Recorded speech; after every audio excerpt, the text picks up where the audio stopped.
So who was it? The mastermind was none other than Judge Lawrence Wargrave. His plan was incredible. He faked his own death about midway through the story, getting help from a doctor he tricked. This allowed him to move around freely, picking off the terrified survivors one by one. His motive?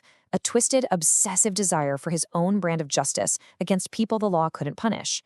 And the only reason we know any of this is because he wrote down a full confession, sealed it in a bottle, and tossed it into the ocean right before taking his own life, creating what he believed was the perfect, unsolvable crime. It's an absolutely incredible piece of plotting, right?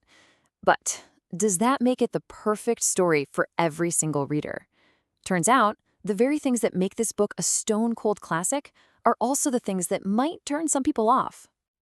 You see, the book's greatest strengths can also be its biggest drawbacks, depending on what you're looking for. That ingenious, super tense plot, it's driven by a relentless pace that gives you almost no time to breathe. It raises these deep moral questions, sure, but it does it with characters who are, let's be honest, pretty undeveloped and not very likable. And that shocking twist ending, it contributes to this really dark, almost nihilistic feeling, leaving you with no comforting sense of justice at all. So, when you take all of that into account, what's our final verdict? Is this the perfect mystery novel? We're giving this one an incredible 4.5 out of 5. Look, it's a masterpiece of precision engineering and atmosphere.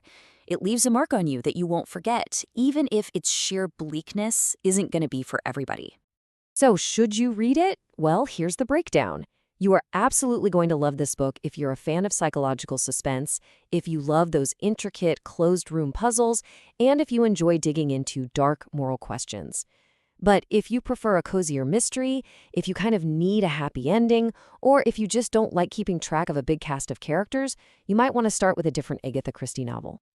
And all of this leaves us with the big question that sits right at the heart of the novel, one that feels just as relevant today. The killer set out to punish guilty people who had escaped the legal system. But in doing that, are their actions really justice? Or is it just another, even more elaborate crime? It's a question with no easy answer, and that right there is exactly what makes this story so unforgettable.